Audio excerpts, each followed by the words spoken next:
दोस्तों हम लोगों ने ये ज़रूर सुना होगा कि कुछ चीज़ें ना सिर्फ चीज़ें नहीं होती, उनके पीछे कुछ ना कुछ कहानी ज़रूर जुड़ी होती है और कुछ कहानियाँ ना कुछ ज़्यादा ही डार्क होती हैं। तो आज हम बात करने वाले हैं 5 ऐसी चीज़ों के बारे में जो कि कर्स्ड हैं और वो रियल लाइफ में एग्जिस्ट करती हैं। तो तैयार हो जाइए एक और क्रीपी और स्पूकी एपिसोड के लिए।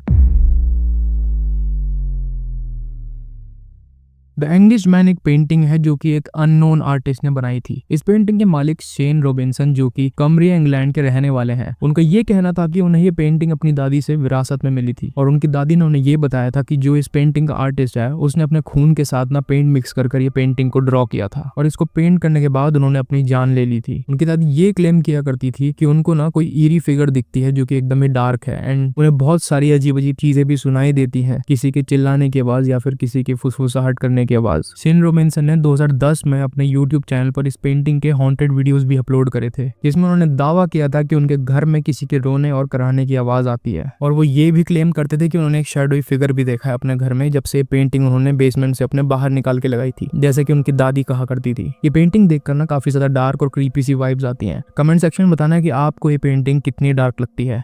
इसको रेट करना 1 से लेकर 10 तक।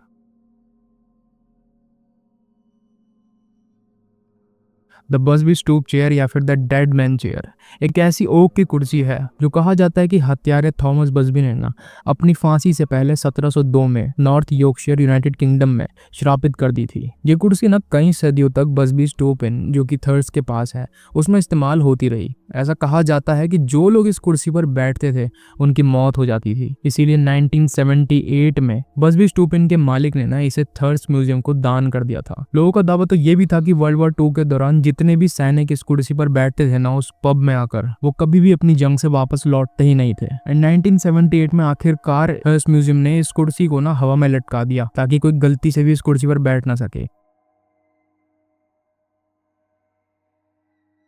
रॉबर्ट द डॉल ना एक लाइफ साइज डॉल थी जो कि 1900 की शुरुआत में एक छोटे लड़के गेने ऑटो के साथ ही थी। रॉबर्ट का जो ओरिजिन है और उसके कर्ज होने की जो कहानी है वो काफी सालों से चली आ रही है, लेकिन सबसे ज्यादा जो मशहूर कहानी है वो ये कहानी है कि जो ये लड़का था गेने ऑटो, इसकी जो नैनी थी ना, इनका गेने के मॉम डैड से कुछ झगड़ा हो जाता है एंड इसके बाद ना इसकी नैनी इसको डॉल को कर्ज कर देती है और इसके जस्ट बाद जो गेने था बताया जाता है कि उस डॉल से ना ऐसे बात करता था जैसे कि वो एक रियल ह्यूमन हो। एंड उनके पेरेंट तो ये तक दावा करते थे कि जो डॉल थी, जो रॉबर्ट द डॉल थी, वो भी गेने को ना एक क्रीपी सी भारी सी आवाज में रिप्लाई भी देती थी। और गेने का ये भी कहना था कि घर में जितनी भी शरारती हरकतें होती हैं उसमें रॉबर्ट का हाथ है। और आज के समय में जो Robert fort east Martello museum है जो कि की वेस्ट में है, वहां पर इस डॉल को रखा गया है।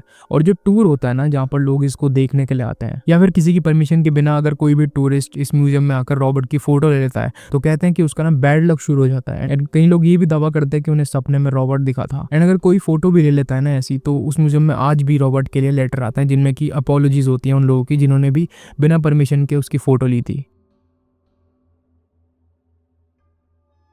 दोस्तों हॉरर फिल्म के जितने भी शौकीन लोग हैं वो एनाबेल की डॉल को तो जरूर ही जानते होंगे, लेकिन जो मूवी में एनाबेल डॉल यूज की गई थी वो एक सिर्फ प्रॉप डॉल थी। जो रियल एनाबेल की डॉल है ना वो कुछ ऐसी दिखती है जो कि भी आपको इमेज में दिख रही होगी। इस डॉल की कहानी तो सभी लोग जानते हैं, अगर आप नहीं जानते तो ऊपर आपको एक वीडियो दिख जाएगी जिसमें मैंने पूरी एनाबेल की स्टोरी कवर की है, लेकिन मैं आपको शॉर्ट नोट में ना इसके बारे में बता देता हूँ। जो paranormal investigator Ed and Lorraine Warren थे उनके मुताबिक एनाबेल ना एक शैतानी शक्ति से प्रभावित थी जो कि अपने पुराने जो ओनर्स होते थे उनको मारने की कोशिश करती थी। एनाबेल को अपनी देख रेख में लेने के बाद ना वॉरेंस का ये कहना था कि जो लोग भी म्यूजियम में आकर एनाबेल का मजाक उड़ाते हैं वहां पर आकर या फिर उसे रियल नहीं मानते या फिर कुछ भी उसके ऊपर मजाक करते हैं तो उनके साथ ना कुछ एक्सीडेंट वगैरह जरूर हो जाता है। एंड एक आदमी ने तो ये भी क्लेम किया था कि जब उसने एनाबेल का मजाक उड़ाया तो अगले ही दिन उसका एक्सीडेंट हो गया। एंड कर्स्ड आइटम में जितने भी फेमस कर्स्ड आइटम है या फिर जितनी भी हॉन्टेड चीजें हैं ना उनमें एनाबेल सबसे ज्यादा फेमस है।